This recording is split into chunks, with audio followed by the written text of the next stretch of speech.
you ladies for joining. I'm so happy to have you all. I really appreciate your time. Budgeting and talking about money is my absolute favorite. So all of this is fun for me. So basically for today, I just want to start off, with a quick thank you, remind you about your privacy options. If you want to change anything on there, that's fine. Let me mute my phone, of course. It's going to start binging right now. All right, so we're going to go over the spreadsheet. I'm going to talk to you a little bit about each section, and then I'm going to explain to you how I use it, so that hopefully you can get benefit from it. And then at the end, I have some resources I'm going to share with you guys, so stick around. Okay, is there anybody that has a specific question or problem that I can keep in mind as we go forward? So anybody have that, want to put it in the chat or just come off mute? I'll give like 10 seconds to see if anybody has anything they want to start with.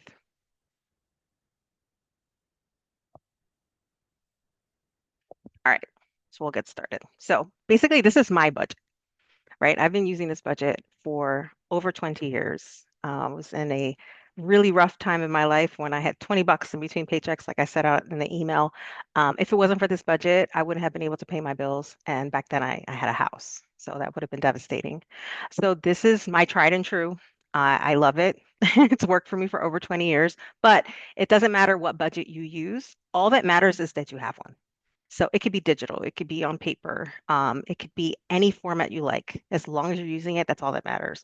A lot of times we get caught up in fancy spreadsheets and like pretty graphs, but at the end of the day, if you don't use it, it's worthless. So I think the most important part of the spreadsheet is over here to the right.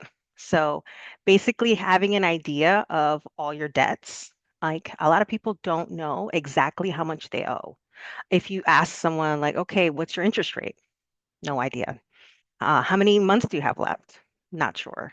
What's your monthly payment? Usually that one people know, but this is the most important section. You have to sit down and take stock of where you're at today. So if you have credit card debt, if you have a student loan, if you have a car note, I really don't include the mortgage here because the mortgage is much bigger than that. But any personal debts that you have, now would be the time to put that in the right section. Organize them by interest rate so you know which one has the highest and which one has the lowest.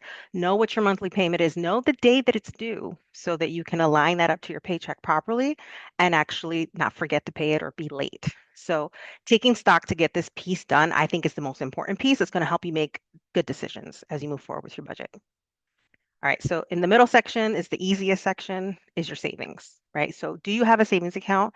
Do you have any other savings accounts? Now would be the time to put all your balances here.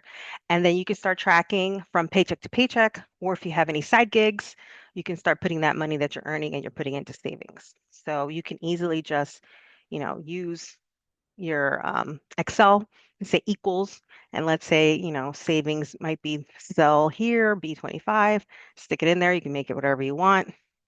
We can change this to B25. Let's say we're just going to put 40 bucks in there. And instead of miscellaneous, it's going to be my savings. So you can change all of this any way you want. So normally I would just say like paycheck one, paycheck two, and then maybe your side hustle, whatever that is. And then you can just start recording exactly how much your savings is. Sometimes your savings is a great goal. If that's what you're working on, if you're working on an emergency fund, then this is your place to start. You want to see that number go up every single month. All right, and then the basic part of the spreadsheet, obviously, if you get paid twice a month, which I think most people do, even though at the bottom on the next sheet, you can also go to if you get paid every week. So there's 4 of these on the next slide and the next worksheet. But just basically knowing your due dates and knowing your bills. So you have certain bills that are fixed expenses, like your rent, your car payment, maybe your cell phone bill. And then you have your items that are variable expenses. So your groceries, eating out, maybe gas, tolls, things like that. So I think a lot of us as women, sometimes we forget like to include a beauty section. Are you getting your hair cut? Are you getting your hair colored? Are you buying beauty products, skincare, makeup? Those things add up. And we just tend to think of them as little one-offs, but we should actually include that in the budget and have a line item for it so you're not losing track of how much you're actually spending on it. Same goes with your utilities. Sometimes in the summertime, obviously your air conditioning bill is going to be higher. In the wintertime, it's going to be lower. So this is going to vary from month to month. I would suggest that you go back in your um, bank statements and your credit card statements and just get a real look at what you've been spending the past couple of months. Um, a lot of times when people start doing their budget, they'll write down, oh, I'm spending, I don't know, $500 a month on groceries. But in reality, if you actually added it up, you spent $1,000 on groceries, right? And you think, oh, I'm going to spend $200 on eating out. But last month you spent $500 on eating out. So if we don't have a realistic view of our budget, you're never going to be able to keep up with it. You're going to say, this budget sucks. It doesn't work for me. And then you're going to trash it. So my first tip is to be realistic with your budget. Start with what you're actually spending. Don't go pie in the sky and think, oh, I'm going to start saving all this money right away. No, start with realistic. So if you're spending $1,000 a month, a realistic budget would maybe say 900. I'm going to reduce it to 900 or 800. I'm going to check my pantry. I'm going to check my freezer. I'm going to make a meal plan, and I'm going to start bringing my lunch to work. And I can save $200. And then maybe next month you're like, oh, that was easy. I could have saved more. And maybe next month you get it down to 700 or 650. Great.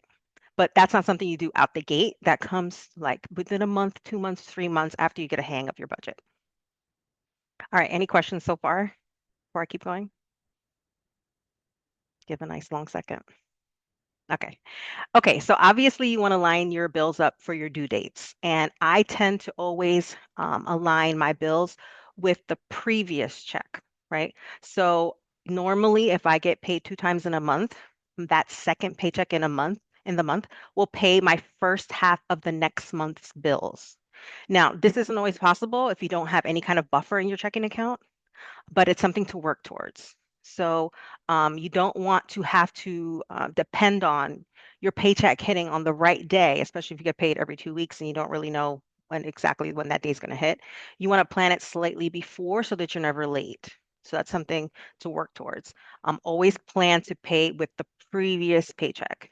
And obviously, you can change these dates, you can change these amounts, you can add lines, you can do whatever you need here. If you're familiar with Excel, you're not scared of it, just go in there and change it any way you want. Okay, so for me, one of the best things I like about this spreadsheet is that what I do is I make this spreadsheet one per month. So let's say, obviously we're in August, right? I'm going to change this to August. And then I'm just going to copy this. So right here, move or copy. Right here at the bottom, it says create a copy. I'm going to stick it right here, right? So it becomes August 2, right? And then I'll change this to September. So if I start with, let's say, my July or my August budget, then I can just copy everything that I already did to the next month, and you will have a fresh budget for each month that you can slightly edit. So if your expenses are mostly the same, almost all of these line items will be very similar. You can also take your starting balance, right, as your previous month's ending balance. So I come over here, August, I take this ending balance, right? And then that becomes my new starting balance. So that's one easy way to keep track of it. So the next thing I do, obviously, is as I do these one per month, so you're going to start from August or maybe September, and then you're going to work through one per month. Then by the end, you're going to have a year. So by next July or August, you're going to have 12 of these sheets. So then when you start planning for the next year's budget, all you need to do is start back on that first month and make copies again. So normally I would just make this August 25, right? So then when I copy it again, it'll be August 26. So then you'll remember, like, oh, in August, I did back to school shopping. I can see that I spent more this month at whatever store you shop at for your kids or whatever. I can see that in September, it was my wedding anniversary. So we put money aside for our wedding anniversary every year. I can see then October, we go on a trip every single October. So I know that month I spend more on vacation. So it's going to start to remind you of what you spend, how much you spend, and the bills that are not monthly. If you've got a quarterly bill, if you've got a yearly bill, by the end of these 12 months, you're going to have um, mostly all of your budget completely done. And then it's just an easy copy paste. And then you're just basically making minor changes to it. So I'm sorry, Natalie, I didn't see you in there. This is why I was letting people in automatically, but you're here with us now. And I'm recording this, so if I'm going to send you a link to a private YouTube channel Yep, so that sounds you can good. access it later. Okay. Okay. So basically, at the end of this, you'll have a full year of your budget, and then you can just keep copying and copying and copying. And it's a spreadsheet, so you can make as many sheets of these as you want. So I had years and years and years and years and years of my budget. So I could go back like 10 years and tell you what I spent money on. So it's really simple. Everything's in one page. I don't like having to go to multiple pages to be able to update my budget. Like some people do like payday worksheets where every payday it's its own worksheet. That seems like too much work. So I want to see everything on one sheet. I want to update this one sheet, and every month, all I have to do is a very simple update. So the next way I personally use this is I'll come over here to my mortgage. So let's say I know I used to pay my mortgage on auto pay every single month with my bank bill pay. So when something's on auto pay or something is scheduled, I would change it to yellow. That tells me I know that that payment is already scheduled. And then when the money actually went through my checking account, I would just go in and change the color to orange. So that way I know that that was paid and the money went through my account.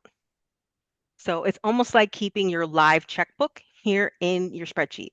So this leftover amount here should line up to what you have in your checking account. So you never have to think, oh, do I have enough money for that? Do I have enough money in my checking account? All you need to do is remember your leftover number, and then you're going to know exactly how much money you have. So all of these things should line up. So if you don't already have or use your own bank's bill pay, I would definitely suggest it. I think a lot of people pay their bills as one-offs. Like you go to a website and you pay bill number one, you pay bill number two, you pay bill number three. Like you're going to multiple websites, you're using multiple apps. That's how you easily forget something. So as many bills as I can pay through my online bill pay, you set it up one time, and then all you need to do each month is schedule it. And if you know it's the same amount every month, you can put it on auto pay. And since you have your budget done, you always know that that money's going to be there. So you never have to worry about, bouncing a check. It's really, really simple. All right. So that's the basics of the spreadsheet. Does anybody have any questions?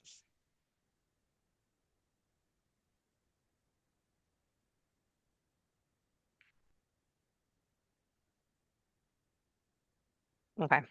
All right. So as I was talking to Caitlin before we got started, I think a lot of people um, are not really interested in budgeting because it seems like it's hard or it's just something that they're not interested in. But every single business that you know has a budget.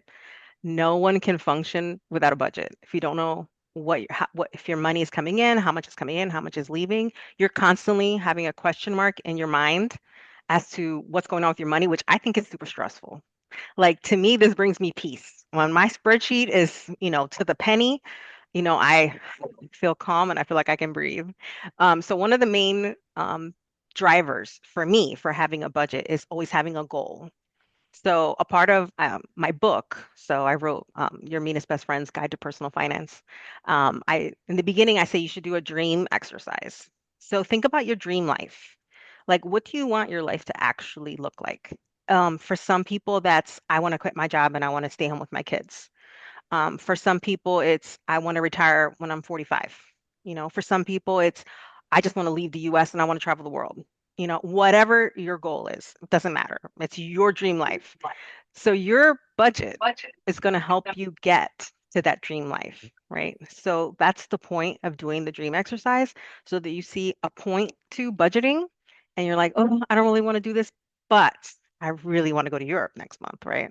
Or I really want to travel the world, or I really want to stay home with my kids now that I've got two or three kids now and I want to be able to be a stay-at-home mom. If your budget is not right, if your debts are not paid, if you're not planning ahead for your retirement, if you don't have any savings, if you don't have any investments, you're going to be working till the day that you die. So that's the point of budgeting, to live the life that you actually want and not just struggle every month to get through.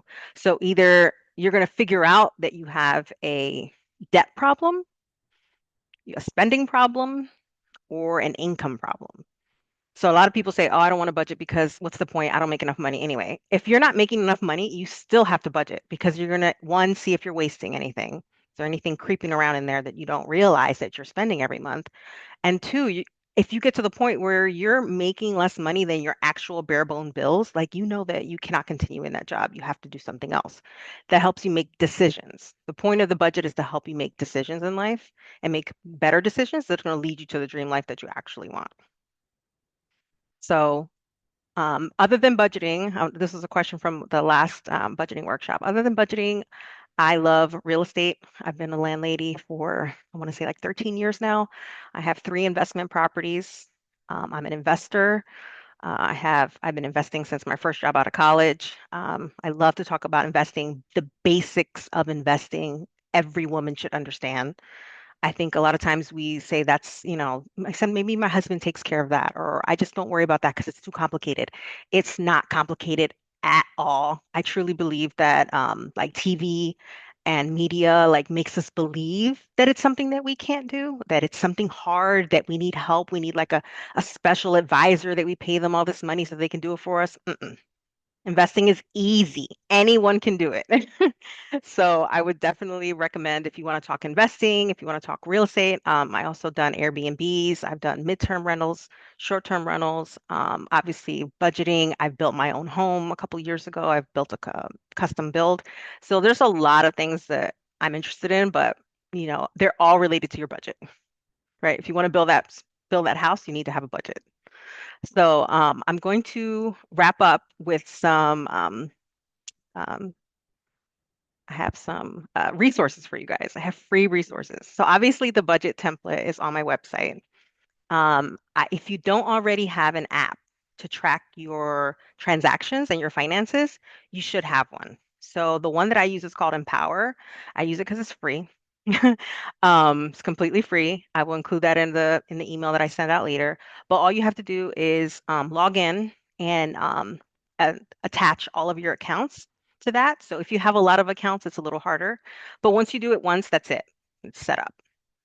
So you'll be able to check all your balances and all your transactions in one place. It'll help you determine like where are your high spend areas. It'll help you see everything in one area, which I absolutely love. Oh, I'm going to share my screen with some of the other details. Let me flip screens. All right. Okay. All right. So I just kind of put them here on a little PowerPoint slide. So obviously there's my blog. There's multiple articles out there about all different types of topics that are for free. After this, if you would like to set up a free 30-minute goal setting session with me, I'm going to send out my Calendly link. All you got to do is book it. The Empower Personal Dashboard is what I was just talking about. My book, Your Meanest Best Friend's Guide to Personal Finance, you can get it on paperback at Amazon, and I have the ebook, which is obviously less expensive, in my store on my website. There's also coaching packages there. So for the people who attend this workshop, the Zoom workshop only, there's three things. So one, if you follow me already on Instagram on your Meanest BFF, two, post about today's workshop. Hopefully you got something beneficial out of it and tag me. And three, if you do those things and you want to get a coaching package, I'm going to double all the hours. So there's 1, 3, and 8 hour coaching packages. I will give you 2, 6, and 16 hours instead, just for the people who attend the free Zoom workshop. So I'm going to email all this out to you so you don't have to worry about forgetting anything. Like I said before, this is going to be on YouTube. I'm going to send you a link to a personal private YouTube, and this will be accessible to you to rewatch at any time. And if nobody has any questions, then we can wrap it up. But I'll give another, 30, 60 seconds.